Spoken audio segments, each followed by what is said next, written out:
subsequent motion that shall be coming up, Mr. Speaker. I want to request the Leader of Minority to second this motion. Thank you, Mr. Speaker. Leader of the Minority Party, Senator Stewart Mazayo. Thank you, Mr. Speaker. Mr. Speaker, first and foremost, I would like to second this motion. In the sense that the persons named herein, the 6 people who will be sitting on this committee of powers and privileges, I think they are people who are capable of handling this docket. In my view, all these ones who have been put on this list have been done after considerations by both sides of the divide. It's in this regard that I believe on our side we have nominated the 3, and on the other side they have nominated 4, or they have nominated 4, we have nominated 2, and I do believe that they will do a good job. I'm confident that they will stand firm in their undertaking. I second.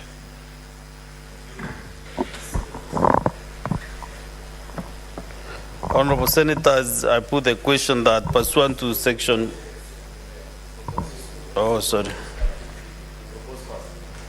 Honorable Senators, I propose the question that pursuant to section 15(1)(b)(2) of the Parliamentary Powers and Privileges Act, understanding on 199, the Senate approves the senators nominated by the Senate Business Committee to serve in the Committee of Powers and Privileges. In addition to the Speaker of the Senate, who pursuant to section 15(1)(b)(1) of the Parliamentary Powers and Privileges Act shall be the chairperson of the Committee 1, Senator Alexander Munyi Mundigi, Senator Matinga Wahome, Senator Rosalinda Soipan Tuya, Senator Milaji Abdullahi Abdulrahman, Senator James Romenene Komwa, Senator Shakir Abdallah Mohammed.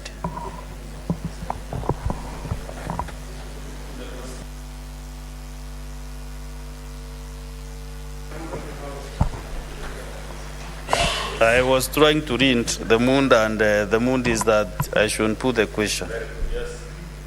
So, Honorable Senators, I put the question that pursuant to section 15(1)(b)(2 of the Parliamentary Powers and Privileges Act, understanding under 199, the Senate approves the following senators nominated by the Senate Business Committee to serve in the Committee on Powers and Privileges, in addition to the Speaker of the Senate, who pursuant to Section 15(1)(b)(1) of the Parliamentary Powers and Privileges Act shall be the chairperson of the committee.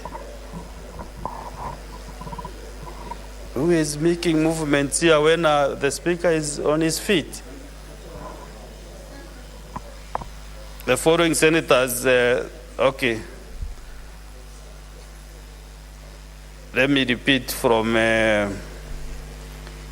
in addition to the Speaker of the Senate, who pursuant to section 15(1)(b)(1 of the Parliamentary Powers and Privileges Act, the chairperson of the committee. 1, Senator Alexander Munyi Mundigi. 2, Senator Matinga Wahome. 3, Senator Rosalinda Soipan Tuya. 4, Senator Miraj Abdullahi Abdulrahman. 5, Senator James Romenene Komwa. 6, Senator Shakira Abdallah Mohammed. Will as many as that opinion say aye? Aye. Will as many of a contrary opinion say nay? The ayes have it. Next one. Order number 11, motion, approval of senators to serve in standing committees of the Senate. Majority Linda. 530. Thank you, Mr. Speaker. Pursuant to Standing Order number 199 and Standing Orders 199 and 228, the fourth schedule to the Standing Orders, the Senate approves the following senators nominated by the SBC to serve in the standing committees of the Senate as follows. A. Agriculture, Livestock and Fisheries. 1. James Kamau Murango, Alexander Munyi Mundigi, Wamatinga Wahome, Alan Kiprotich Chesang, Maureen Tabitha Mutinda, Moses Otieno Kajwang, Daniel Kitonga Maanzo, Enokio Wambua, Beth Kalunda Siengo. B. Devolution and Intergovernmental Relations, Senator Sheikh Mohamed Abbas, Rosalinda Soipan Tuya, Peris Pesito Biko, George Mungai Mbugwa, Mohamed Said Chute, Oburu Oginga, Dr. Oburu Oginga, Richard Onyonka, Hezena M, Catherine Muyeka Muma. C. Education Committee, Joseph Nyotungugi, Peris Pesito Biko, Lenku Olekana Seki. 4. James Kamau Murango, John Kinywanderitu, Professor Margaret Kamar, Agnes Kavindu Mudhama, Joseph Githuku Kamau, Jones Mwashushe Mwaruma. D. Energy Committee, Wamatinga Wahome, Veronica Nduati, Danson Buya Mungatana, Sheikh Mohamed Abbas, Dr. Boni Halwale, Ledama Olekina, Oburu Odinga, James Lemenen, Edwin Watenya Sefuna. E. Committee on Finance and Budget, Ali Ibrahim Roba, Maureen Tabitha Mutinda, Senator Dr. Boni Halwale, Joyce Chepkoech Korir, Tabitha Karanja Keroche, Richard Onyonka, Shakila Abdallah Mohamed, Eddie Gisheru Okech, Mohamed Faki Mwenyehaji. F. Committee on Health, Senators Jackson Kiplangat Mandago, Miriam Sheikh Omar, Rafael Chimera, Joseph Nyotu, Rosalinda Soipan Tuya, Eric Okongo Mogeni, Ledama Olekina, Abdul Mohamed Haji, and Senator Hamida Kibwana. G. The committee, Standing Committee on Information, Communication and Technology, the following senators: Alan Kiprotich Chesang, Gloria Magoma Orwoba, Miraj Abdullahi, Karen Jerry Nyamu, Samson Kiprotich Cherargei, Boy Isa Juma, Senator Shakila Abdallah Mohamed, Beatrice Akinyi Oyomo, Senator Godfrey Atieno Osotsi. H. The Committee on Justice, Legal Affairs and Human Rights, Senator Hilary Kiprotich Sigei, Rafael Chimera Mwinzagu, Samson Kiprotich Cherargei, Veronica Ndwati, William Cheptumo, Tom Odhiambo Ojienda, Hamida Kibwana, Andrew Omtata Okoiti, Catherine Muyeka Muma. I. Labor and Social Welfare, the following senators: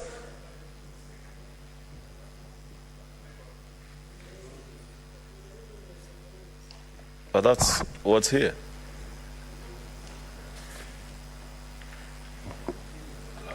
Sorry, what?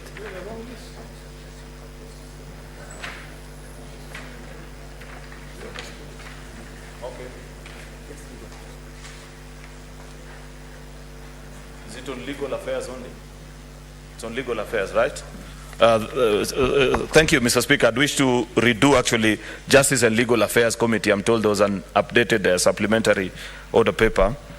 H, the Standing Committee on Justice, Legal Affairs and Human Rights.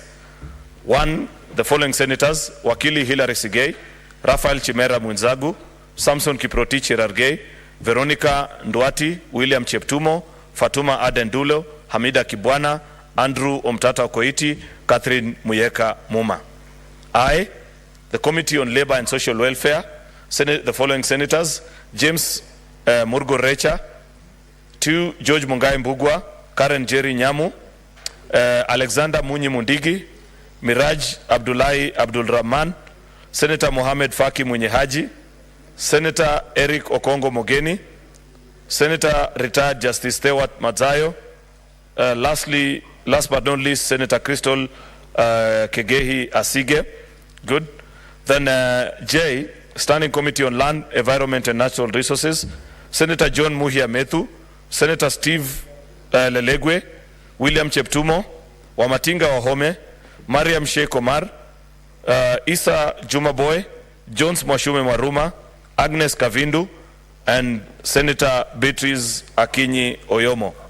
Okay, Mr. Speaker, the Standing Committee on National Cohesion, Equal Opportunities and Regional Integration, the following senators: Senator Mohamed Said Chute, Joyce Chepkoech Korir, Julius Gataya Mwenda, Gloria Magoma Orwoba, Raphael Chimera Mwinzagu, Betty Batuli Montet, Joseph Githuku Kamau, James Lomenen Ekomwa, 9, Bethwel Kalunda Siengo. L, Mr. Speaker, the Standing Committee on National Security, Defense and Foreign Relations, the following senators have been nominated: Senator William Cheptumo, Karen Njiru Nyamu, Julius Murgo Recha, Lenku Olekana Seki, George Mungai Mbugwa, Fatuma Aden Dulo, Joseph Githuku Kamau, Tom Odhiambo Ojenda, and last but not least, Senator Abdul Mohamed Haji. M, Mr. Speaker, Standing Committee on Roads, Transportation and Housing. The following senators have been nominated: Senator Paul Karungo Dhangwa, Senator Peris Tobiko Pesi, John Kinywa Nderitu, Mohamed Said Chute, Steve Leleguel Tumbesi, Enoch Kio Wambua, Moses Otieno Kajwang, Justice Stewart, Senator Justice, Retired Justice Stewart Mazayo, Edwin Watenya Sifuna. Lastly, Mr. Speaker, the Standing Committee on Trade, Industrialization and Tourism. The following senators: Senator Lenku Ole Kana Seki, Onesmus Kipchumba Murkomen, Jackson Kiplangat Mandago, Tabitha Karanja Keroche, Paul Karungo Dhangwa, Crystal Kegehi Asige, Andrew Omtata Okoiti, Senator Betty Batuli Montet, Senator Hezena Lemaltian. Thank you, Mr. Speaker. Mr. Speaker, this is a very important motion, and I know while earlier we had quickly made progress. Not to say that the previous committees that you are moving are not important, but this is actually the engine room of the House, Mr. Speaker. If we successfully pass this motion, Mr. Speaker, we set the motion of the Senate, the third Senate, the fourth Senate, Mr. Speaker, because committees of the House are extremely powerful. And I know for a fact, Mr. Speaker, that in my course of life in Parliament, I have seen actually committees of the House of Parliament resolve issues that would have otherwise been considered impossible to solve. I have seen lives transform, ordinary problems that perhaps citizens of the Republic thought were impossible to solve. But just by appearance of a committee of the Senate, solutions have been found to those problems, Mr. Speaker. So I want to urge members to take keen interest in their work as members of these committees, Mr. Speaker. It's extremely important. It's a great platform. I cannot think of a greater platform, Mr. Speaker, where as a leader in this country, you can solve issues that are affecting our country, if not through a committee of Parliament, Mr. Speaker. I have seen on many occasions, Mr. Speaker, sometimes even not very complicated issues. When we went to Senator Enokio Wambua's county of Kitui, the Senate's Standing Committee on Justice and Legal Affairs visited the Kitui prison. And by holding their sitting there, Mr. Speaker, they ordered the release of almost 300 remandees that were just being kept in prison because of petty fines of 500, 1,000, 2,000. Their lives were transformed that day. Mr. Speaker, I know that this House has immense powers. And when members sit and take their work diligently as a committee of Parliament, then actually you have no reason to complain anywhere about things that are not right. Because just the same way when the Supreme Court makes a determination, a matter is considered final. On many of the issues that are bothering our citizens, Mr. Speaker, if a committee of Parliament makes a determination and guides the country on a particular trajectory, that is a final decision about it. This is the only house where laws are made, Mr. Speaker. There is nowhere else. Not even the president, no matter how powerful he is, can make law. So I want to urge my colleague senators to take their work seriously. We shall set the ball rolling beginning today, Mr. Speaker. Should we agree? I want to believe, Mr. Speaker, as we had earlier been informed by the clerk's table, that actually after the passage of this motion today, they shall be releasing a schedule of when the committees are having their first sitting to elect their leadership, so that beginning next week, We want to see people summoned before this House. We want to see, Mr. Speaker, petitions being brought and matters being dispensed of as quickly as possible, because Kenyans have given us the power to do this. We have already earned our first salary, Mr. Speaker. Let us not earn the second salary of this House without doing anything substantial, Mr. Speaker, for this country. There are many things that I could have said about committees, Mr. Speaker, and I have a lot to say about it. But I know, Mr. Speaker, that at 5:30, unfortunately, we have got to adjourn, and many senators would wish to say many things about these committees, Mr. Speaker. And therefore, in the spirit and returning the favor that colleague senators have shown to us as leadership, I'd wish to quickly conclude it at that, invite the leader of minority to second the motion, Mr. Speaker, so that colleague senators can have time actually to speak on this matter before the time for adjournment. And remember, Mr. Speaker, while you do that, we still actually have additional motions on what are they called? Special approval of senators to serve in the County Public Accounts Committee. So it's still another motion which I'd wish to request, if possible, we conclude on today. But first things first, Mr. Speaker, I want to invite the Leader of Minority to make his comments about this particular topic, and colleague senators to speak about it. Maybe just one final thing, Mr. Speaker. Eventually, when you grant opportunities to senators to speak, you may want to guide the House, Mr. Speaker, based on the interest and the time resource that we have, on how much each senator can take. But I leave it to your discretion, Mr. Speaker. Thank you, Mr. Speaker. I invite the Leader of Minority to second. Senator, before, I've realized them, both the majority leader and minority, you are so fast in rushing to the mics, even before you are around by the Speaker to do so. I hope for the next 5 years, you continue with the same enthusiasm for the 5 years, and this House will be very happy. But majority leader, it is not the chair who directs how the motion should, the direction of the motion. It is you, senators. If you want to speak, there's the normal, we pass the motion on the timelines. It is the same senators should just try and maybe change that through a motion. Minority leader. Asante Bwana Spika. Kwa sababu ya kazi ambazo ziko mbele yetu, nitajaribu kuwa mfupi kidogo. Kitu cha kwanza ningependa kusisitiza ya kwamba katika hizi kamati zote 14 ambazo ziko hapa za kudumu, ni kamati muhimu. Bwana Spika, hakuna hata kamati moja ambayo tunaweza ifikiria kwamba haitafanya kazi yake ama si ya muhimu. Tunayo imani ya kwamba katika wale maseneta ambao wamechaguliwa katika hizi kamati tofauti, utendakazi wao, ukakamavu wao, na mimi naamini ya kwamba wao wataweza kuifanya hii kazi. Kunazo hizi kamati 14 za bunge hili letu la Senate, na kila senator hapa ameweza kuwekwa katika ile kamati ambayo ya kwanza pengine alikuwa ameitaka, ama vile ni kwamba ana takriban ama ujuzi wa ile kazi. Kitu cha pili ni kwamba Bwana Spika, maseneta ni watu ambao wamesoma. Kama ndugu yangu Lelegwe hapa, aliingia hapa kama si daktari, lakini baada ya mihula hii miwili tumekuwa naye, sasa tunaweza kumuita Dr. Lelegwe. Kwa hiyo kongole sana ndugu yangu. Kwa hiyo tuko na wengi hata wafanye biashara, kama dada yangu yuko hapa Keroche, yeye pia ni seneta ambaye ana ujuzi wa hali ya juu, ambaye atachangia vilivyo kulinganisha na ule utendakazi wa hili bunge letu la Senate. Kwa hiyo mimi niko na imani ya kwamba katika ile kamati ambayo seneta yoyote amewekwa, anaweza kuifanya ile kazi na ikaonekana wazi. Jukumu ni kwamba sisi sote tulioko hapa tunapigania serikali za mashinani.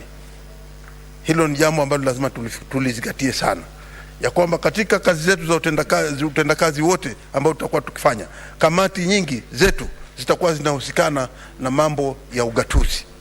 Kwa hiyo ninataka kuweka umuhimu ama mkazo zaidi ya kwamba katika hizi kamati zote tulizo nazo, kila seneta analo jukumu, na matunda tutayaona hapa yakizaliwa.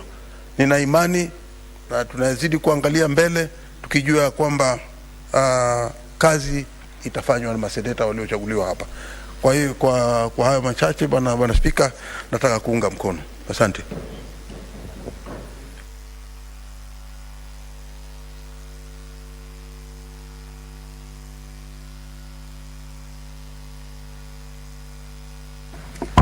Okay.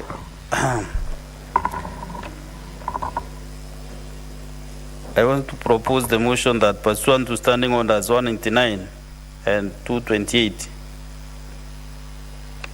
and the fourth edition due to the Standing Orders, the Senate approves the following senators nominated by the SBC to serve in standing committees of the Senate as follows.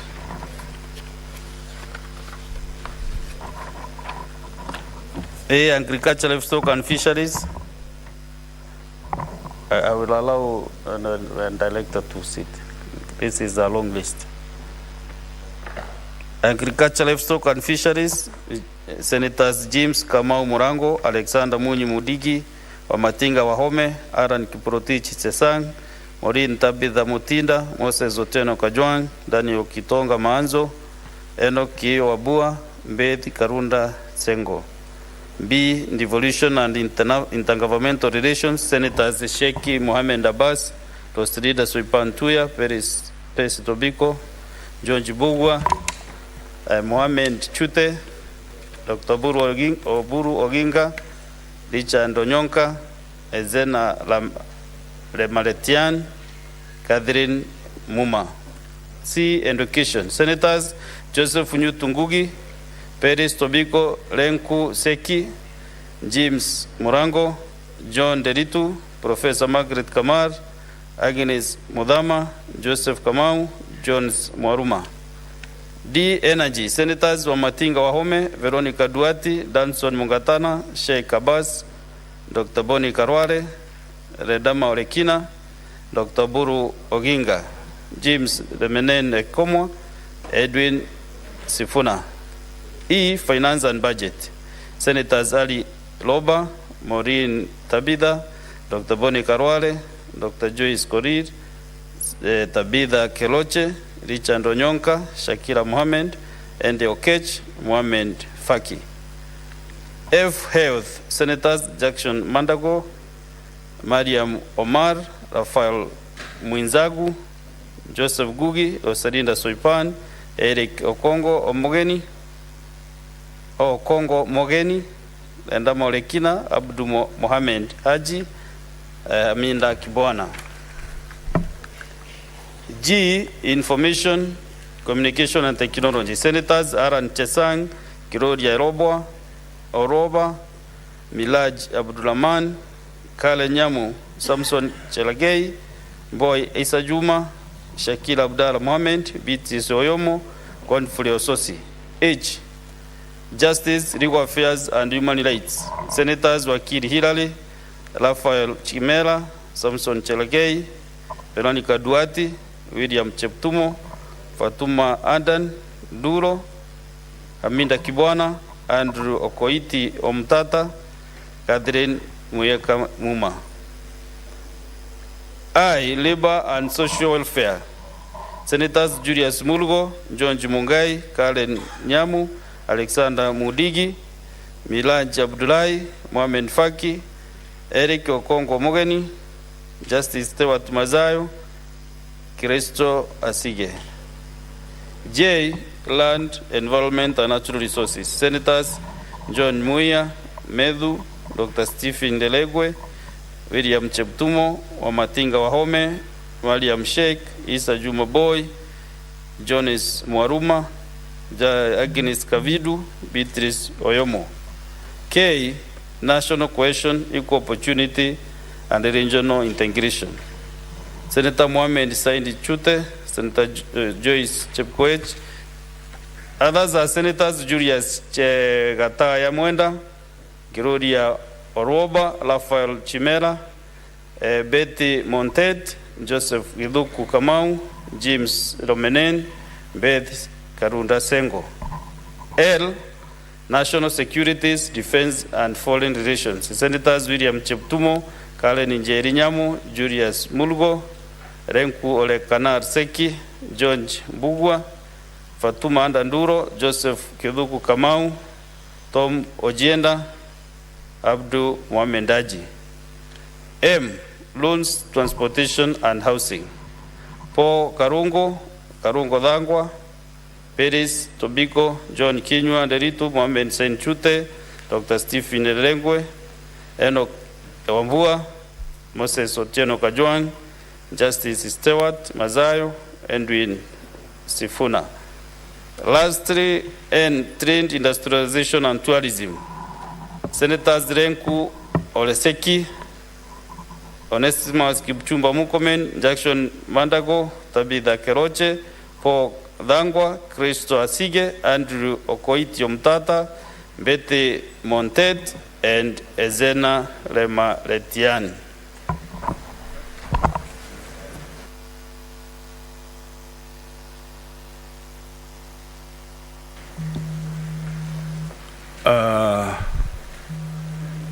Still, I can see there is a mood in the House. Any senator wants to contribute, at least one on this?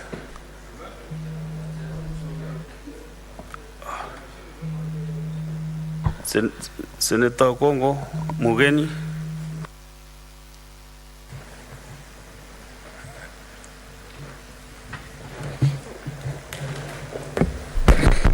Yes, Mr. Speaker, I want to join the leader of majority, my neighbor, Senator Cheruiyot, and echo his sentiments that this motion is a very important motion, and it's what sets us on the mood of starting to work.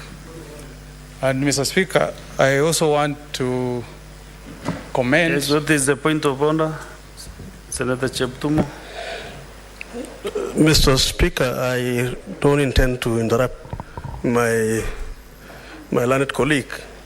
Mr. Speaker, in the interest of time, and I think the majority leader was able to raise that issue, will I be in order, Mr. Speaker, to propose that we can limit the debate to 3 minutes for every senator, so that, Mr. Speaker, we have as many members as possible to contribute to this.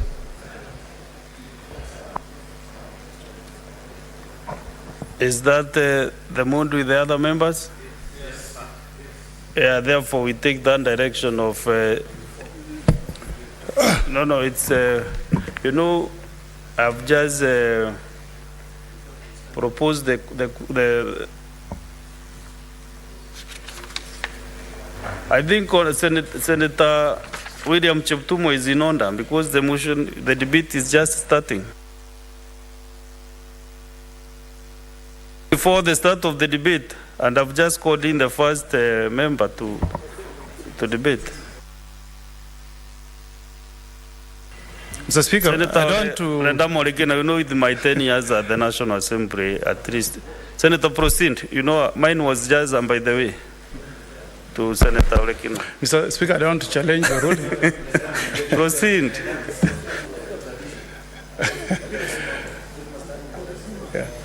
Thank you, Mr. Speaker. Mr. Speaker, Mr. Speaker, I was in the process of thanking the leader of majority, Senator Cheruiyot, who has moved this motion, and of course on the minority side, I want to thank our leaders, led by leader of minority, our whip, and the deputy whip, and deputy majority. The deputy leader of majority.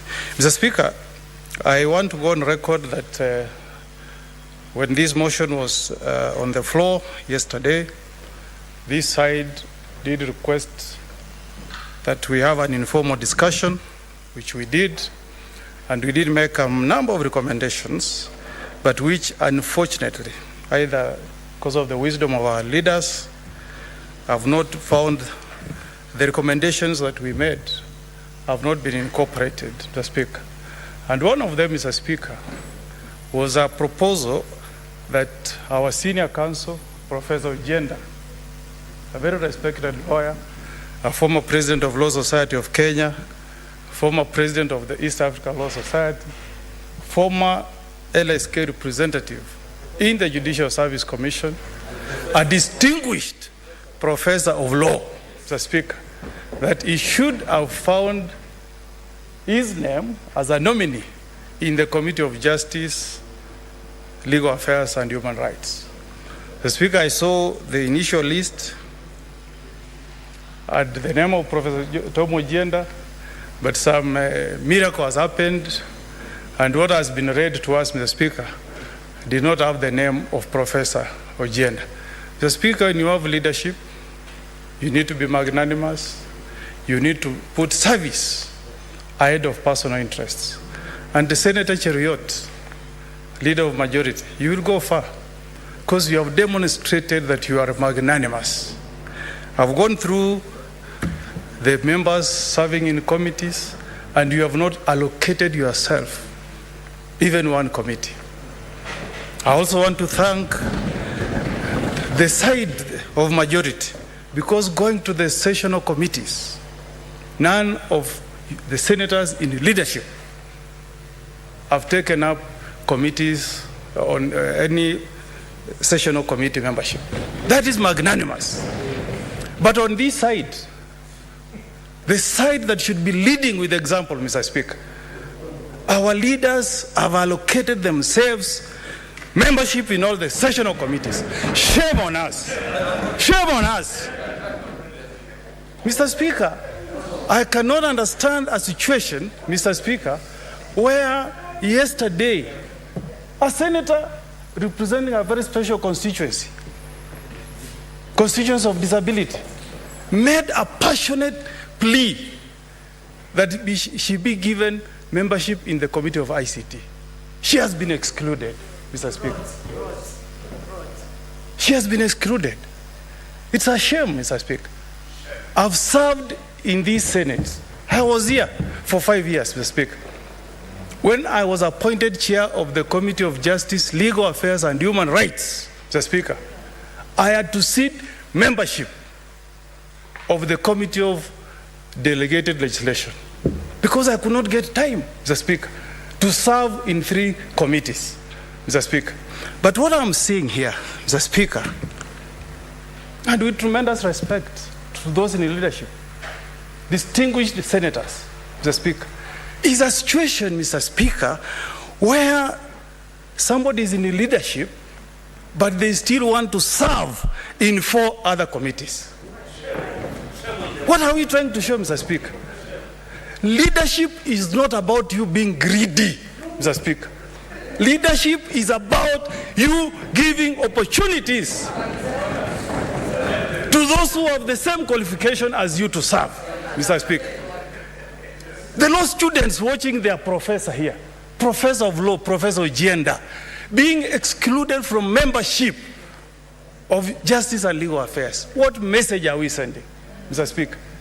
Mr. Speaker, nobody is more special in the contribution that we made in garnering votes for our party leader, Raila Amolo Odinga, Mr. Speaker.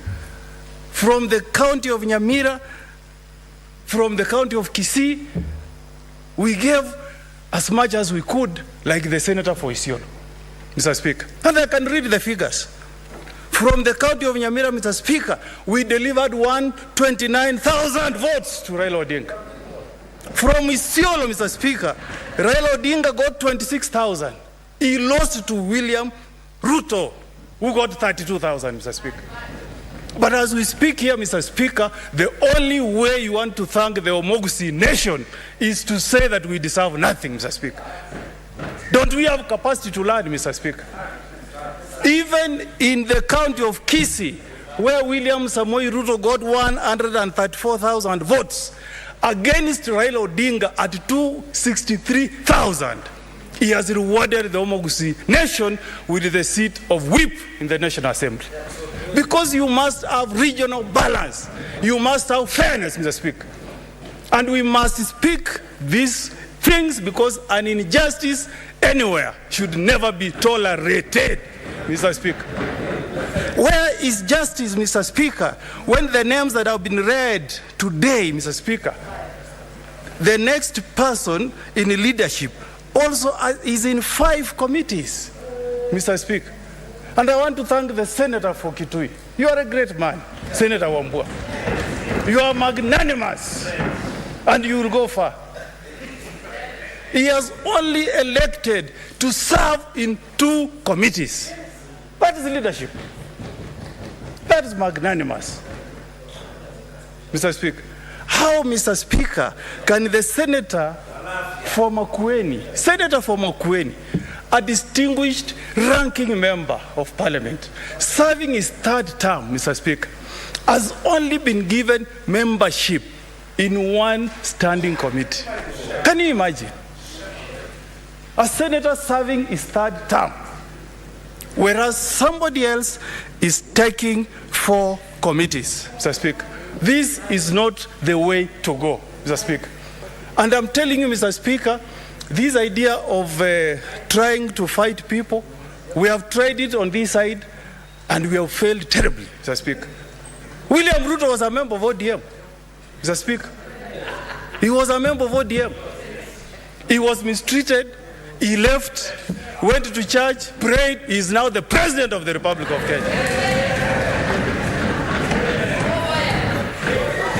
In the last parliament, Mr. Speaker, we joined hands here to sack one of the best speakers, Senator for Tharaka Nithi, Kithure Kindiki.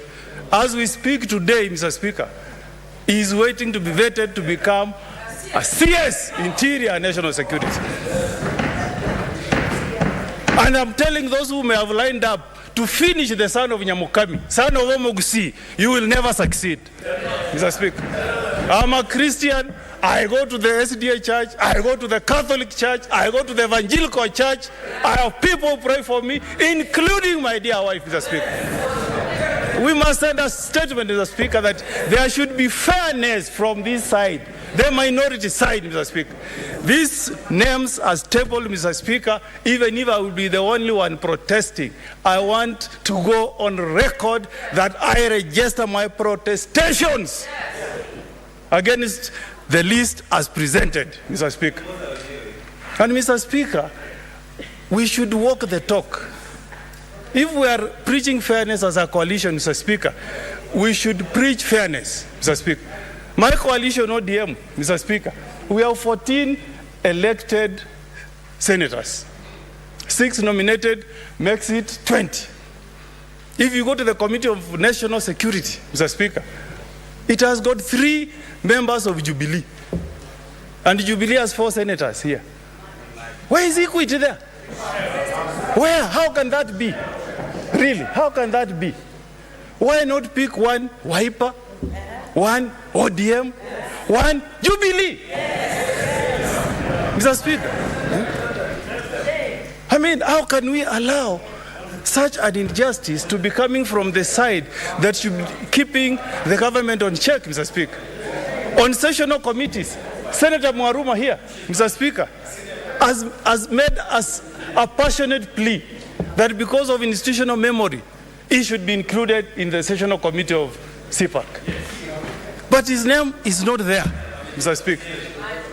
Mr. Speaker, I want to urge the members of majority side, Mr. Speaker, to be persuaded on the interest of all senators sitting here. If there is fairness on the side of minority, join us to push for fairness. That's my appeal to you here. And we have done that before, Mr. Speaker. This matter should be given a bipartisan approach, Mr. Speaker. So that, Mr. Speaker, at the end of the day, Mr. Speaker, what we are passing here should reflect fairness, Mr. Speaker. And Mr. Speaker, if you want to send a message to some of us from where we come from, Mr. Speaker, let us know today, Mr. Speaker. From the county of Kisii, the county of Nyamira, Mr. Speaker, our population allows us only to elect 2 senators. And we have produced 2 senators here. Do you want us to multiply through osmosis so that we have 4 senators from Kisii and Nyamira, Mr. Speaker? We have done the best that we can to support our coalition, Mr. Speaker. And in return, Mr. Speaker, we want to be treated fairly, Mr. Speaker. I want to see, Mr. Speaker, if the leader of minority from the other side is from my neighboring county of Siaya, if the whip is from my neighboring county of Migori, I want to also see that the people of Nyamira people of Kisii are also acknowledged.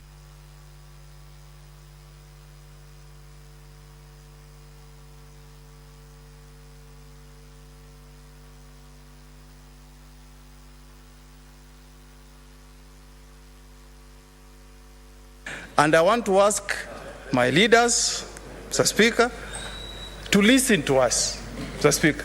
When we have failed to listen before, the results have been disastrous, Mr. Speaker. When we have refused to listen before, the results have been disastrous. Mr. Speaker, I was in this house. I was in this house, Mr. Speaker. I was in this house, Mr. Speaker, when we refused Senator Mugeni, try to wind up, kindly. The final point I'm making, Mr. Speaker, I was in this house, Mr. Speaker, when Senator Wambua, Senator of Kitui, persuaded us to be fair to Senator Wetangula. We didn't listen. We didn't listen. Mr. Speaker, as I conclude, Mr. Speaker, as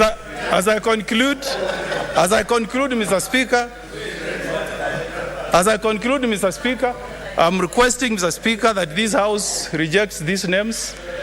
We go back, we adjourn, go to Kamkuji, Mr. Speaker. Our leaders listen to us. We present a list that is fair to all of us, Mr. Speaker, and that will give time to senators to discharge their functions, Mr. Speaker. So I reject, Mr. Speaker. Okay, as you sit down, Senator Omugeni, Okongo Mugeni, you know, you have mentioned several leaders here who will go far. Now, as you sit down, also maybe I think today you are guided by the Holy Spirit Himself. Can you also mention others, including the Kaduri Murongi, whether you go far? Because maybe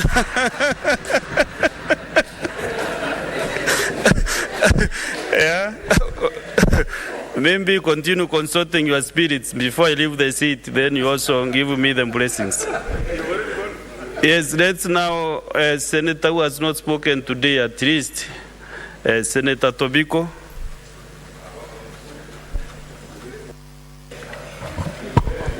Thank you, Mr. Speaker. Mr. Speaker, I rise to support the motion. And Mr. Speaker, also appreciate the House leadership on the good job that they have done. Mr. Speaker, and I am more than willing to serve in the capacities and in the committees that I have been allocated. But Mr. Speaker, even as we accept to serve the country at the positions given, Mr. Speaker, I have one or two observations to make, Mr. Speaker. Mr. Speaker, and I really, empathize with the members on the other side because they seem quite aggrieved, Mr. Speaker, and I believe we are doing well on the majority side, Mr. Speaker. But, Mr. Speaker, I have one or two observations. One, Mr. Speaker, that, and I wondered whether in the Senate, because I served in the National Assembly, so I don't know whether this is a rule in the Senate, that the women leaders, maybe by design, I don't know, by default or by whatever, that are not allowed to serve as chairpersons of committees, Mr. Speaker. And I was wondering, could it be because majority of us are nominated? And by all intents and purposes, Mr. Speaker, I thought when a member finds themselves on the floor of this House, Mr. Speaker. Senator Perez Tobiko, this list I laid here when I was proposing, I did not see any leadership of any committee member. And I'll be giving a direction on how the leadership, how members will proceed to get the leadership of the committees. Okay, I can phrase. I can rephrase, Mr. Speaker. Let me say, Mr. Speaker, it will be good when chairpersons of committees are elected, that the good women leaders in this house are also given a chance, Mr. Speaker. But then, Mr. Speaker, there is another issue which I don't know whether it only affects myself or it affects some other members. Mr. Speaker, when you get people with various titles here, senior counsel, it didn't just come by the way. When you find a member who has a title of EGH, it didn't just come. You find a member CBS, it did not just come. And when we came for orientation, Mr. Speaker, we gave all the details to the Senate administration on our titles. And so I would want to see that my name is addressed in the proper manner with all the titles that I held, Mr. Speaker. Mr. Speaker, those were my observations. Thank you very much. Proceed now, Senator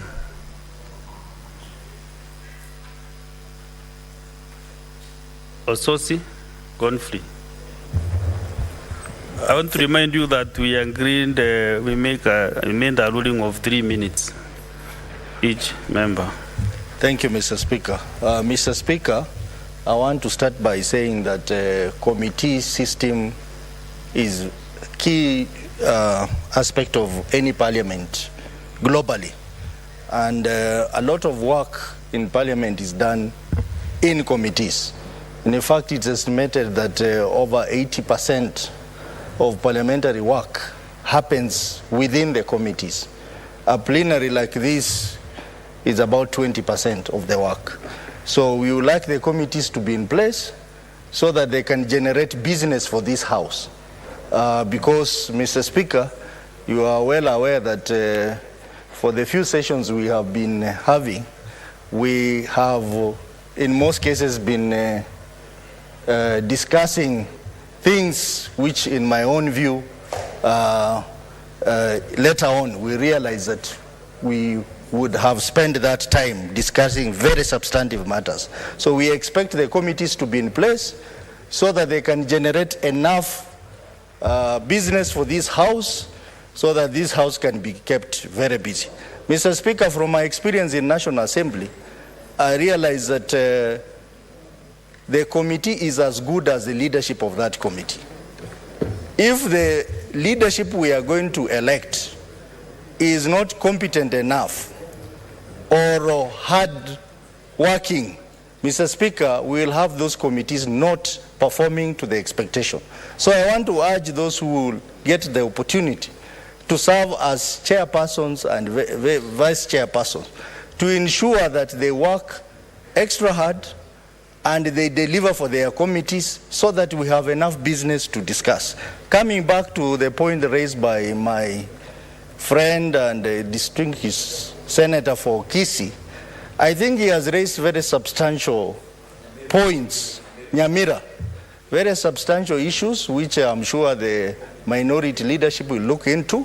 And I'm sure, Mr. Speaker, when we'll be relooking at the membership of committees after those cabinet nominees have been vetted, we can use that opportunity to fix those issues that the distinguished senator was talking about. And I'm hoping that that is going to be very soon. For now, I propose that for the purpose of us making progress as a house and starting the work, we pass this motion, but take into account the issues that have been raised by Senator Mugeni, that they need quick intervention at the point of replacement of those who will be nominated as cabinet secretary. For those few remarks, I support the motion. Senator Tsige, Wakiri Hilary.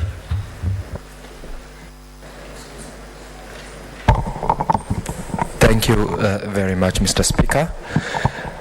I also want to support the motion moved by the majority leader in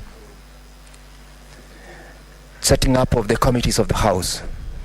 I would like to, from the very onset, state that I am aware as the Honorable Distinguished Senator who just sat down stated, is that almost 80% of the business of the House is transacted at the committee. And what happens in the committee of the whole is what has been largely transacted in the committee session. I feel and I understand the situation that the distinguished senator from Nyamira, my learned senior counsel Okongo Mogeni, the comments that is made, the reservations that is made as regards the list that has been presented by the minority. And I know as a practitioner of law that an injustice anywhere is a threat to justice everywhere. From the part of the majority, I am aware that we have tried and practiced that which is just, and that is the basis upon which I am supporting this motion. I would only wish to encourage those who have been nominated to the various committees that the task ahead is not a small task. The business of the House entirely relies on their commitment to the cause. The business of the nation is entirely reliant on that which they will be doing. And I believe that the selection to the membership of the various committees have been put in consideration of the qualifications and the commitment of the members who have been selected.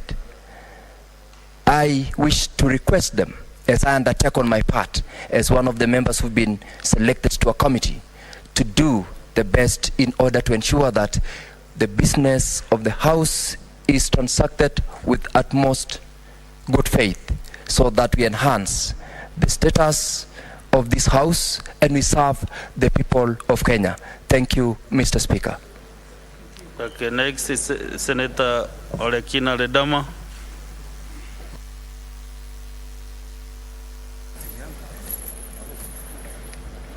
Mr. Speaker, I thank you for this opportunity. I'll try to be as brief as I can. The principal function of committees is to perform the task that this House seated here cannot be able to perform. Our job in committees is to be able to investigate, scrutinize government policies, particularly the executive, and in this House, our work is to be able to oversight on county governments. Mr. Speaker, my colleagues' sentiments notwithstanding, I know in leadership, being able to satisfy everyone's desire is something which is very, very challenging. So, Mr. Speaker, I come from a school of thoughts that believes that it is a little bit self-defeating when you come and you lie in your dirty linen out in public. Mr. Speaker, whatever challenges that we might have as a coalition, Mr. Speaker, those are teething problems which we understand. We deal with them when that time comes. And I think the key, most important thing, Mr. Speaker, where I come from is if I have issues, and I think we've already been shown, we've already been told that, campaigns were over. But, it's a little bit hypocritical when some of us stand here and still continue campaigning, issuing threats. So, Mr. Speaker, I'd like to beseech this House to support this motion in its entirety. I think our standing orders are quite clear. And then when the time comes, and our standing orders are quite clear, parliamentary parties have the privilege to be able to nominate individuals to the House Business Committee for them to be considered in each committee. So, Mr. Speaker, time will come when we'll be reviewing this. There'll also be time when others will be de-whipped, just like I was de-whipped in the last parliament. So some of these things are normal, Mr. Speaker. Some of these things are normal. So, Mr. Speaker, Thank you, I would Senator like to beseech my colleague to let it rest. We move on and we start scrutinizing government policies. Thank you, Mr. Speaker. Senator Mugatana. Mr. Speaker, I wanted to make 2 quick points. The first one, these committees, Mr. Speaker, are going to consider motions and they are going to bring legislative proposals so that we can pass them in this House. Now, Mr. Speaker, the habit of government and the habit of institutions has been to treat legislation that is passed into law with utmost care, and they respect it. But on the other hand, Mr. Speaker, motions that are passed in this House are treated like mere persuasions.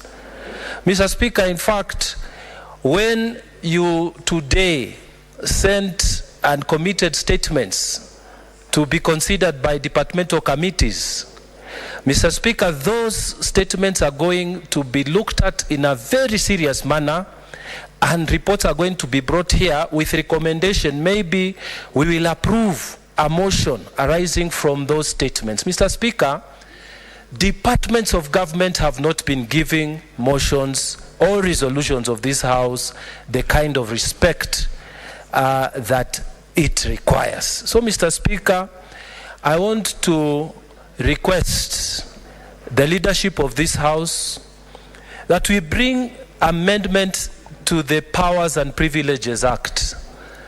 Any person who does not respect motions and resolutions of this House, Mr. Speaker, should be treated with penalties that are going to force them to obey the resolutions of this House. The final thing, Mr. Speaker, I am very conflicted. I had my learned friend and classmate, Mr. Senator Okongo Mogeni from Nyamira, saying a lot of things, Mr. Speaker, and I share in his feelings. But, Mr. Speaker, Standing Order number 199 advises us and directs that we have to accept the list in whole or reject the list in whole. We cannot maybe pick 1 or 2 senators when it is nominated as a list. So I'm conflicted, Mr. Speaker. The advice I would give is that we need to get doing the business of the House, and as they try to resolve their issues there, Mr. Speaker, I support. Thank you, Mr. Speaker. Thank you. Let us have Senator Kamau Joseph Githuku, Ramu Senator. Yes. Thank you, Mr. Speaker, for giving me this opportunity to add my voice into this very important issue of our committee. Mr. Speaker, much has been said about how these committees operate. Mr. Speaker, I as a new member, Mr. Speaker, I want to congratulate the leader of majority because of the way he has highlighted how the committees works. Mr. Speaker, I personally wish to support this motion, Mr. Speaker, that we pass and we make progress, because, Mr. Speaker, there are so many things that are lying behind, and we need, Mr. Speaker, to move forward.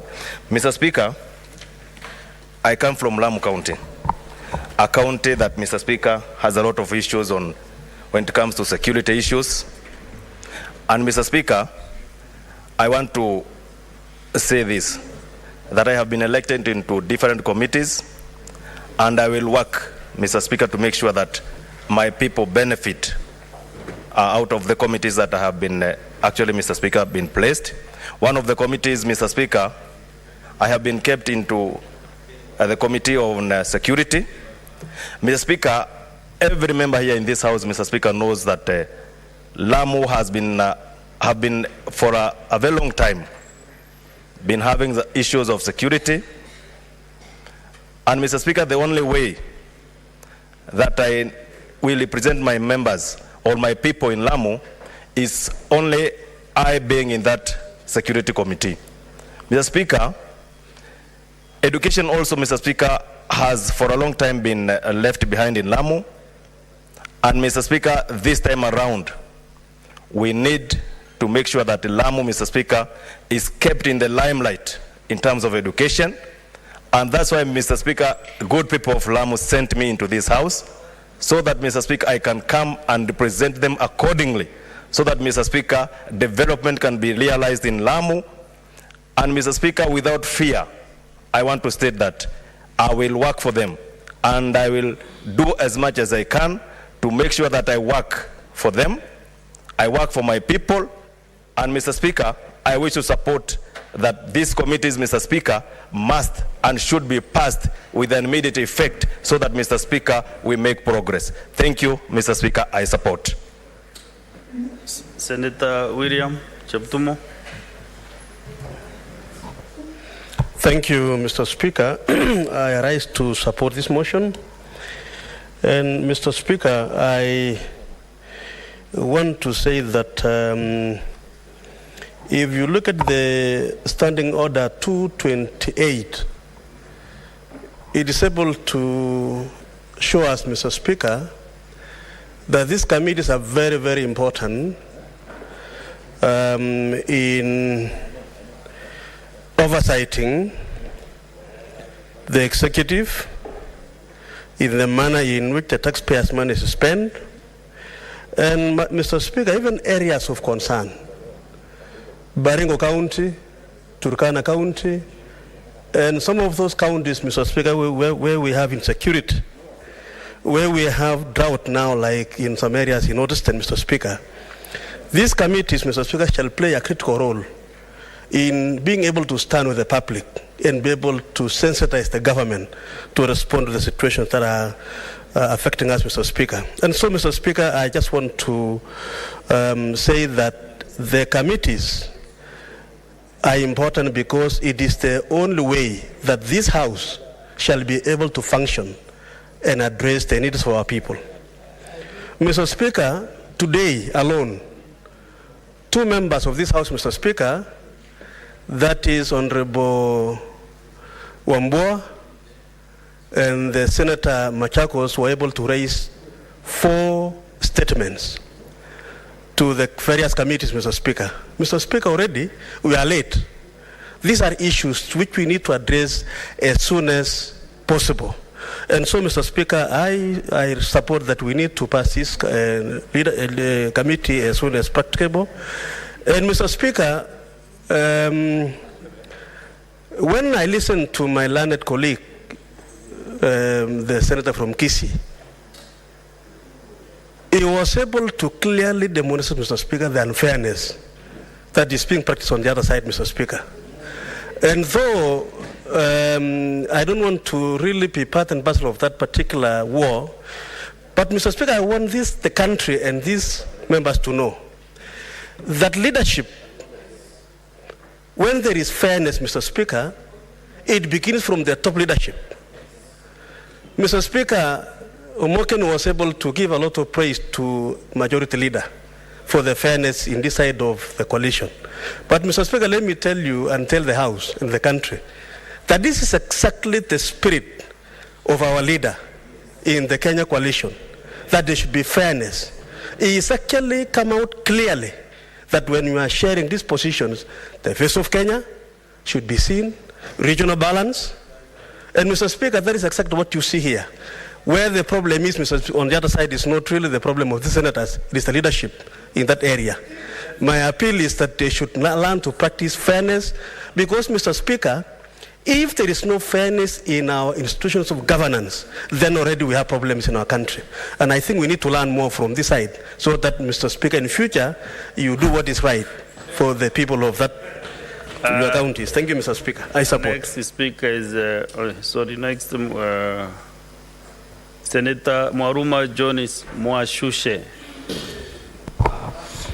Asante, Mheshimiwa Spika, kwa hii fursa umenipa ili kuchangia mchango wa huu mswada kuhusu hizi lista kwenda kwa kamati tofauti tofauti.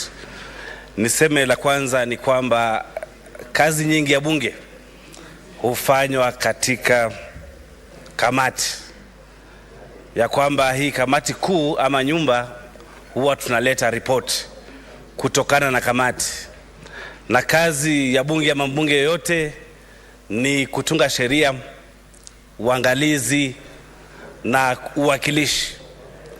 Katika miaka yangu mitano ambayo nimefanya katika bunge la Senate, tumeweza kufanya kazi nyingi sana katika hizi kamati, na nashukuru zile kamati ambazo zilikuwa, tumeenda huko Taita Taveta na kamati 5 na tumefanya kazi nzuri sana kwa wale watu wananchi wa Taita Taveta na Kenya kwa ujumla.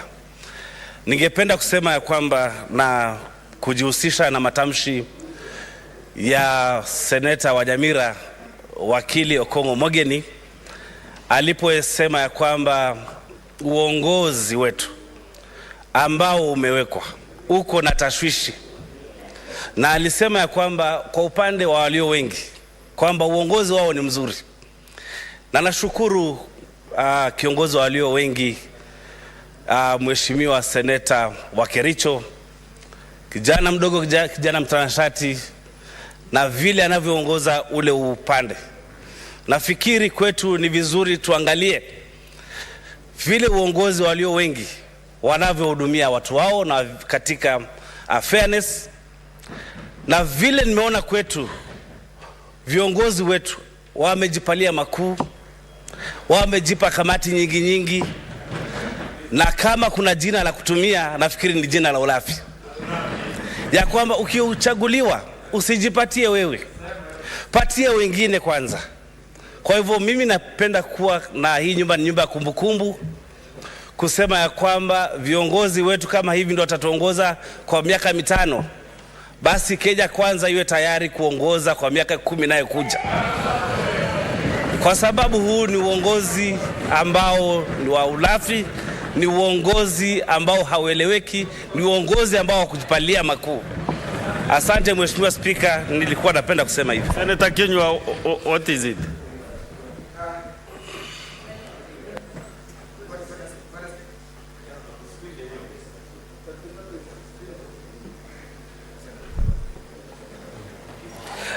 Bwana Spika, Waswahili wanasema mngala muwe na haki umpe. Katika lugha ya bunge naona si vizuri kuita mbunge mwenzako mlafi. Sioni ikiwa lugha nzuri kwake. Sioni Bwana Spika. Ndiposa Bwana Spika nimesema mngala muwe na haki umpe. Tafadhali.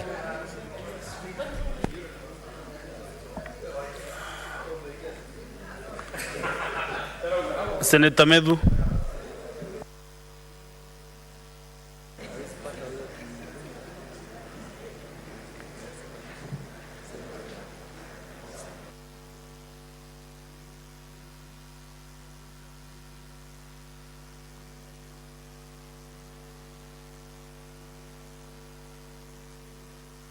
Asante. Thank you very much, Mr. Speaker. I rise to also support the motion as has been presented by the leader of majority. And first and foremost, I would wish to state that we are very ready. Personally, I'm very ready and willing to start off almost immediately. We've been told, because we are newcomers in this house, that a majority of the works of the Senate will be done at the committee level. So we are very happy that we'll be starting almost immediately. And I make my own commitment. I've been nominated to serve in the Committee of Lands, Natural Resources and Environment, and I thank my party for that nomination. And I'm very willing and ready to start off. Secondly, Mr. Speaker, I would also want to acknowledge the lauding that has been made by our colleagues from the other side of the coalition on the fairness that has been exhibited on our side. That even very young people from our coalition are getting very senior committees. I'm not saying that there are committees that are not senior to the others, but the reason why there are complaints from the other side is because they are feeling that their interests have not been taken care of. We were told to express our interests, and most of our interests have been taken care of. Finally, Mr. Speaker, as I want to sympathize with the Senator for Kisii, Senator Mogeni, Nyamira, for Nyamira, Senator Mogeni and the Senator Mwashushe, I also want to ask them to be a little patient, because they are seasoned senators of this house. There are bigger things that are coming on the way, I am looking at Senator Mogani, a three-term senator, and probably he'll be coming in as a commissioner of the Parliamentary Service Commission, because there is a because I do not see whether he will be challenged. If you, in the very unlikely event that he does not get it, I'm sure Senator for Kisumu, Professor Ojenda, will get it, because he has been a commissioner in the past. And in the same breath and spirit, I would also want to remind my good brother, the Senator for Narok, Senator Damorakina, that as you celebrate today because you are able to snatch something from somebody, tomorrow something will be snatched from you, and you shall... Yes, Senator Damorakina.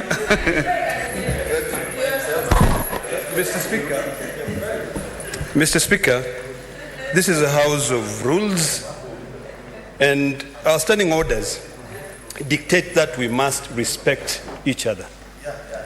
Mr. Speaker, it is a little bit ludicrous and actually childish, if I can use those words, for a colleague to be able to use derogative terms on the other. Those are very clear terms. Because, Mr. Speaker, if there is any point that I'm celebrating because, Mr. Speaker, I'm on a point of order. Mr. Speaker, just like you demanded, but I'm on a point of order. You know the rules, Majority Leader. Mr. Speaker, you will be given your time to cough all you want. Mr. Speaker, let him finish. Mr. Speaker, I am not being insulted, because whatever the senator said here was, I also took it as insult. So, Mr. Speaker, I think we have to, the way you demanded that my colleague, Senator Otsotsi, substantiate matters, I am requesting you, Mr. Speaker, to extend the same to the distinguished senator who spoke here before me. Sorry, I forgot his name. But I have a lot of respect, because whatever he said, I considered it completely out of order. Thank you, Senator Alun Cheriot. Mr. Speaker, Majority Leader. Mr. Speaker, we need your determination. Provided orders, language that is respectful towards a colleague. Senator Ledama wants to demand that he be addressed with decorum and respect, while at the same time calling a colleague senator childish. That is really unfortunate. Did you hear him, Mr. Speaker? And if he did say that, why are you permitting him, Mr. Speaker, to continue with his speech while being insultive to a colleague senator? He can choose to disagree with the contents of his speech. I think Senator Medhu said Senator Ledama snatched something from a colleague. I want to believe that he's within the space, actually, of reality, because I know Senator Ledama 2 weeks ago was complaining all over, on Twitter, on Facebook, how he wants to ditch ODM. Senator Sifuna had to give way for him to get the position that he has. So I think Senator Medhu is right when he says that actually Senator Ledama Olekina snatched from Senator Sifuna something. But it is not right for him to say Senator Medhu is childish. Honorable senators, let us have respect for one another. You know, we are elected senators in this house. And therefore, let us kindly use parliamentary language as much as possible, practically possible. So, Senator Radamolekina, did you say the member for Nyandarua, Senator Medhu, is childish? When I rose to speak here, I rose on a point of order because I was aggrieved by the sentiments of my colleague. I think the first thing, Mr. Speaker, with all due respect, is for you to rule on that matter, then I can be able to adjudicate on the other issue. But as it is, Mr. Speaker, we have a matter that is yet to be determined. And our standing orders are quite clear. Mr. Speaker, I've standing order 98 is very clear. If you did not say you did not or you did. Mr. Speaker, what I said is that the utterances were childish. I never say that he's childish. I say the utterances. Okay, utterances. You cannot come here and say someone snatched something from another. It's simple English. Utterances were childish. That's what I said, Mr. Speaker. But what he said is more polite than... So that... Yeah. So I want us, senators, please, I beg you again, let us conduct ourselves in a decorum way.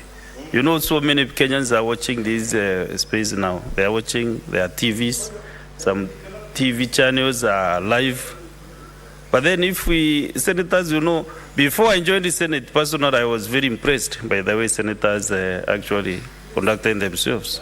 But this time around, we are not doing so well. So far, we are not doing so well. Can you finish? Can you finish your time? 30 seconds.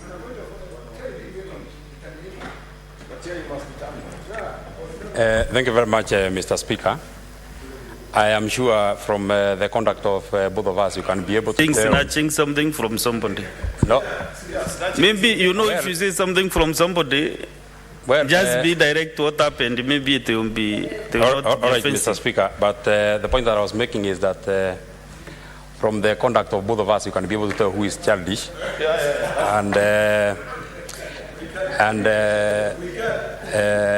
I don't want to pursue that matter further. The only good word that can describe me can only be youthful. If it is childish, he can only be describing himself. Now, Mr. Speaker, as I want to go to the next point that I was making, the word snatched has been used just the other day by the leader of majority when he was describing the senator for Homa Bay. But that far from the point. The point that I was making is that the good senator for Narok took, or rather was awarded a position that was initially meant to be for the senator of Nairobi, which is just internal. Yeah. And he should not just celebrate because he got it from another person. He should not celebrate because... Your time is up, Senator Medu. Thank you. Let us have Senator, the last one now, Senator Beatrice Akinyi Oyomo. Only members remember that we are joining this house at 5:30. Thank you. 5:30 p.m. Thank you, Honorable Speaker. As I stake my position to contribute in this matter, I want to say from the onset that I support the list that has been provided in the House, on the floor by the majority leader and supported by the minority leader. I only wanted to put 2 points clear. I hear from the other side a mention of the word fairness. And I want to state in the House that the little arguments you hear from our coalition is just evidence of the democratic space that we enjoy in our coalition. Yes, I want to state from the onset that the democracy we have, majority leader Senator Methu, is such that we discuss and come up with an amicable position. And it is me on the floor, and I want to say that we support that position provided by our leaders. The only thing, Honorable Speaker, that I want to put to the House is that when we move from this position to go and elect our chairs and vice chairs, I would urge the House, and particularly the ruling coalition, that you live by the word of His Excellency the President, who stated that there's lots of progress that has been made by women in this country, and we want to see that demonstrated when we elect chairmen and vice chairs of committees.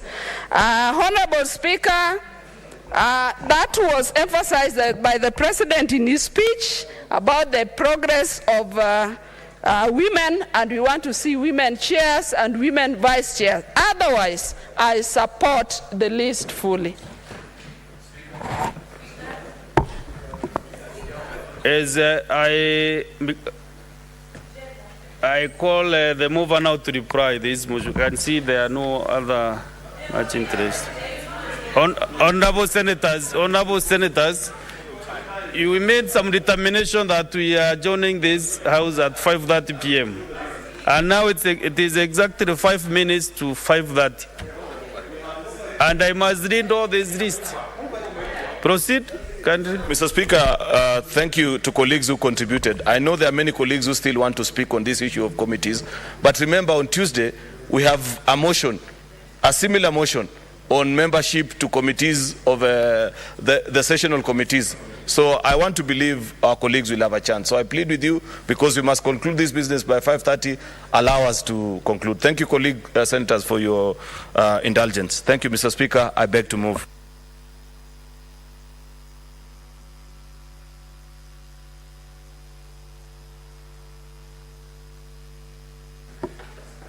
Honorable Senators, I put the question that pursuant to Standing Orders 199 and 228 and the fourth schedule of the Standing Orders, the Senate approves the distant senators nominated by the Senate Business Committee to serve in standing committees of the Senate.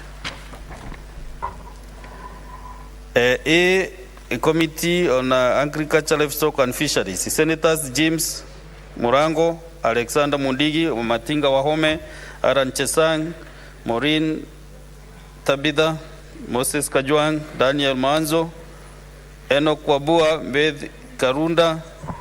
B. Devolution and intergovernmental relations. Senators Sheikh Mohammed, Roserinda Soipan, Perez Tobiko, George Mugai Bogwa, Mohammed Said, Oburu Oginga, Dr. Richard Moima, Ezena Lemaletian, Catherine Muma. C. Education. Senators Joseph Nyutu, Ferris Tobiko, Lenku Olekanar, James Kamau, John Kenyu Anderitu, Professor Margaret Kamar, Agnes Modama, Joseph Kamau, Jonas Mwaruma. Yeah, final. Energy, D. Senators Wamatinga Wahome, Veronica Duati, Danson Mongatana, Sheikh Mohammed, Dr. Boni Karware, Renda Molekina, Dr. Buru Oginga, James Remenen, Edwin Watenya Sifuna. E. Finance and Budget, Senators Ali Ibrahim, Maureen Tabitha, Dr. Boni Karwale, Joyce Chepkoech, Tabitha Karanja, Richard Onyonka, Shakira Mohammed, Eddie Okech, Mohamed Difaki. F. Health, Senators Jackson Mandagol, Mariam Omar, Rafael Chimela, Joseph Nyutu, Roserida Soipan, Eric Okongo, Omogeni, Renda Molekina, Abdu Mohamed, Haminda Kibwana. G. Information, Communication and Technology, Senators Aran Kiprotich, Girodia Magoma, Milaj Abdullahi, Kalen Jerry, Samson Kiprotich, Bo Isa Juma, Shakil Abdara, Beatrice Akinyi, Godfrey Atieno. Justice, Legal Affairs and Human Rights. Senators Wakil Hilary Kiprotich, Rafael Chimela, Samson Kiprotich, Veronica Duati, William Cheptumo, Fatuma Danduro, Aminda Kibwana, Andrew Omtata, Catherine Muma. Labor and Social Welfare. Senators Julius Mulgo, George Mungai, Kalen Nyamu, Alexander Munyi Mudigi, Milaj Abdullahi, Mohamed Faki, Eric Okongo Mugeni, Retired Justice Stewart Mazayo, Kristo Kagei Asige. J. Land, Environment and Natural Resources. Senators John Medhu, Dr. Steve Reregwe, William Cheptumo, Wamatinga Wahome, Mariam Sheikh, Isa Jumaboy, Jonas Maruma, Agnes Mudama, Beatrice Soyomo. K. National Cohesion, Equal Opportunity and Regional Integration. Senators Mohamed Chute, Joyce Chepkoech, Julius Mwenda, Gloria Magoma, Rafael Chimela, Betty Baturi, Joseph Kamau, James Romenen, Beth Sengo. L. National Security, Defense and Foreign Relations. Senators William Cheptumo, Kalen Nyamu, Julius Mulgo, Lenku Olekanar, George Mbugwa, Fatuma Duro, Joseph Kamau, Tom Ojenda, Abdu Haji. M. Loans, Transportation and Housing. Paul Dhangwa, Peris Tobiko, John Nderitu, Mohamed Chute, Dr. Steve Litubesi, Enoch Boambua, Moses Kajwang, Justice Mazayo, Edwin Sifuna. And Trade, Industrialization and Tourism, Renku Olekanar, Senators Renku Olekanar, Onesimus Kipchumba, Jackson Kiplagat, Tabitha Karanja, Paul Dhangwa, Christo Kegei Asige, Andrew Mtata, Betty Montet, Ezena M. Lemetian. With as many as that opinion say aye. Aye. Will as many of the contrary opinion say nay? There is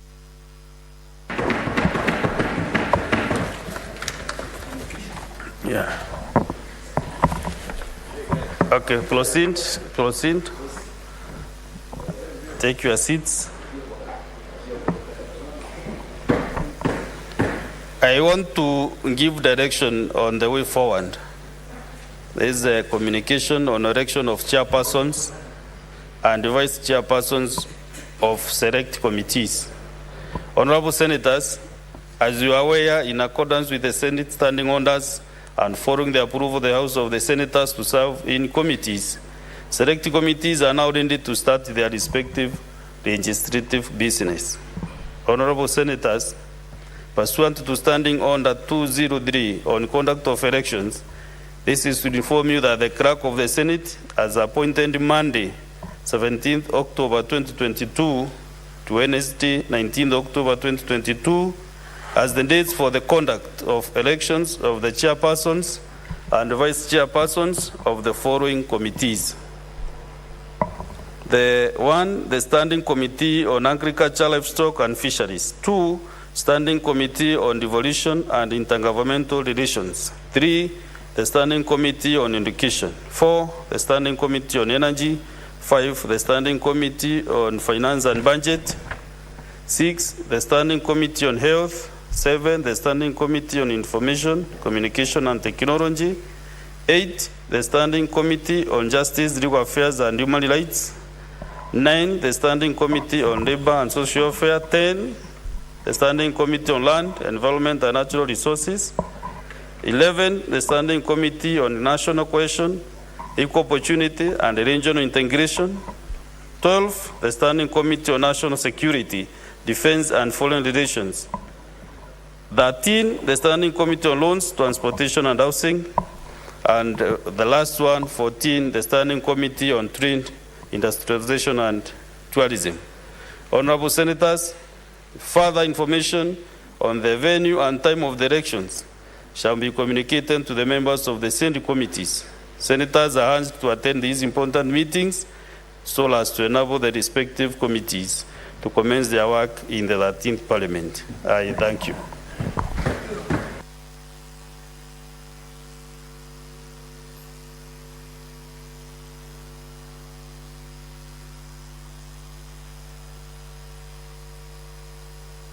Now I call Senator Liroba to move his motion of adjournment.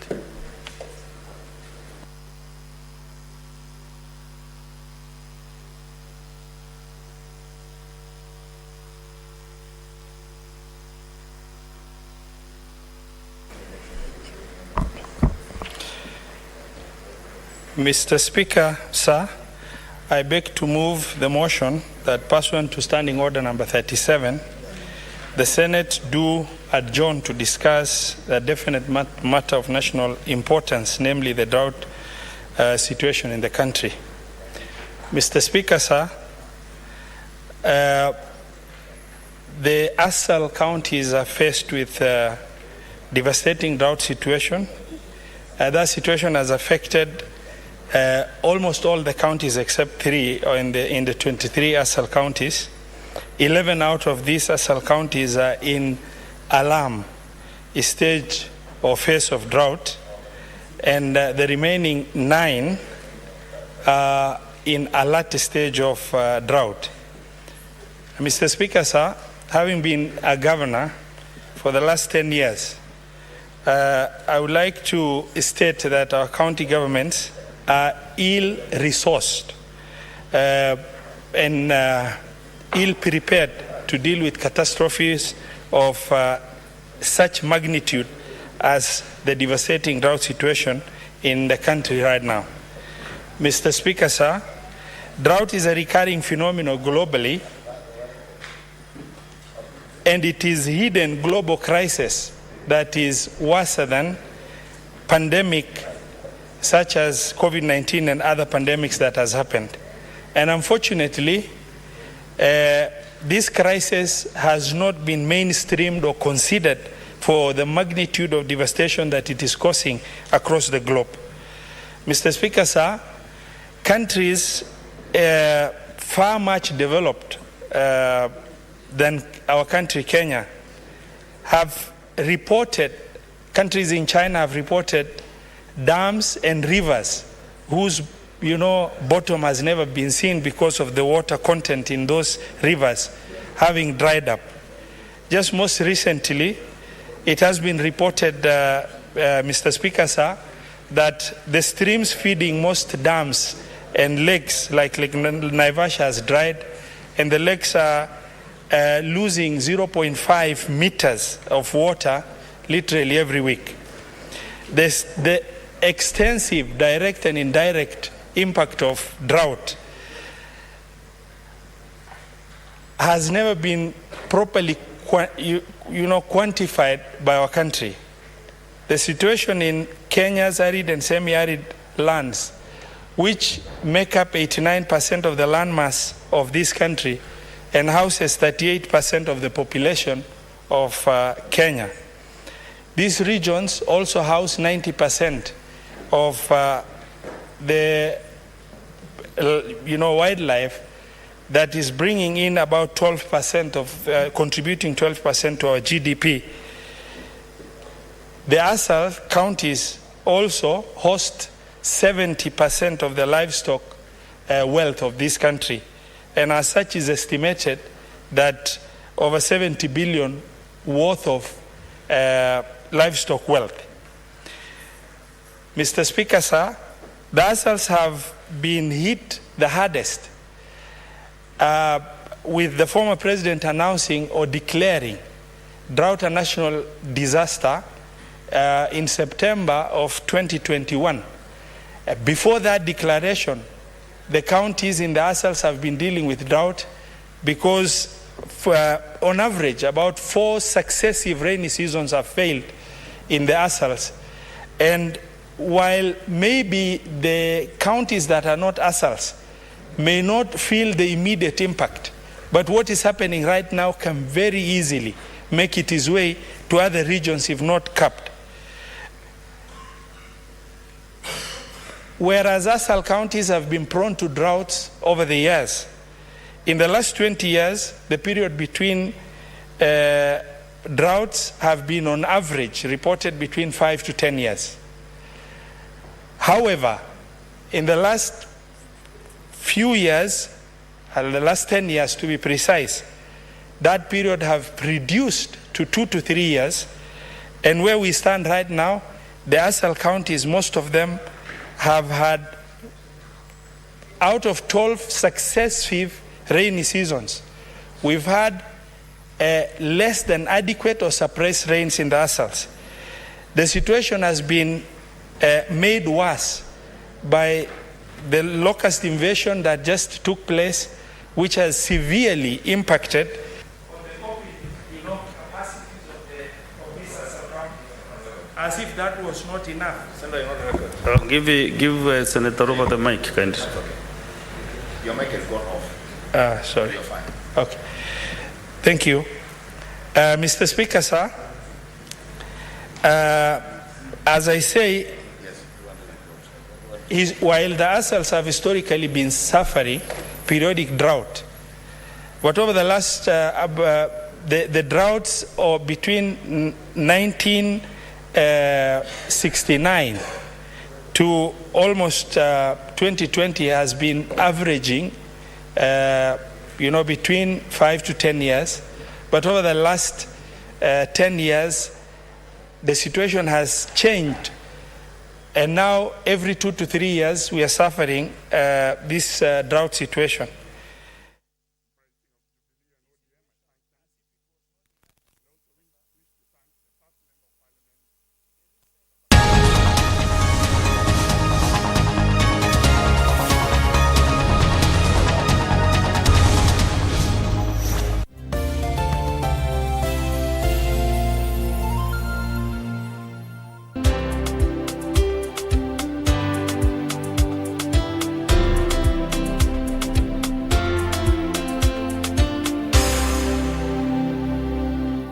Are you a holder of unclaimed financial assets? Take advantage of the Finance Act 2022 moratorium on penalties and interests. Surrender any unclaimed financial assets in your possession